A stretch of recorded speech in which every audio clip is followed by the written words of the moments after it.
Kia ora rā, you're on Te Ihi with your girl Po. And last week I had the opportunity to go along and see Coco, Reo Māori, with my two tamariki, and we already love Coco. So to go and see it in Te Reo Māori just hit different whānau. And on the phone lines with me, I have Naomi Herewini Houia, who also plays the voice of Mama Imelda. Naomi, tēnā koe e hoa. Kia ora, tēnā koutou e te whānau e whakarongo mai ana. Kia ora. Hey, so sis, you're the voice of Mama Imelda, right?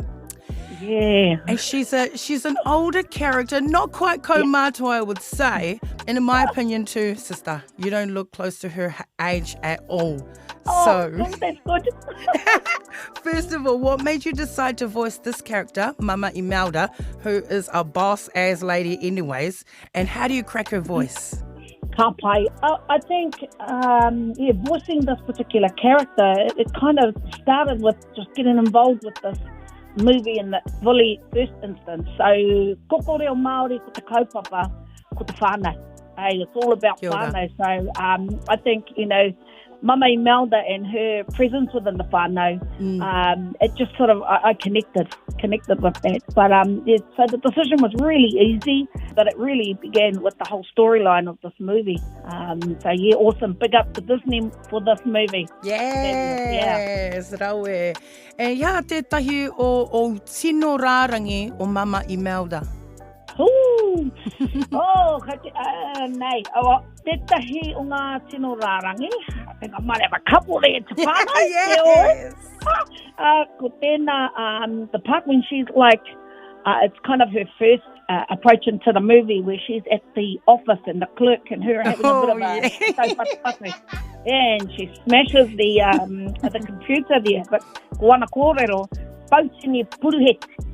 And her way of growling that clerk there, so tētahi o waku tino rārangi ko tēnā. Yeah. Yes, rawe hoa. And of course, there would have been many highlights working on this film, but what was one of yours? So many highlights. The whole journey was another level. So for me, kapahaka is my world, is everything. So that has been a norm.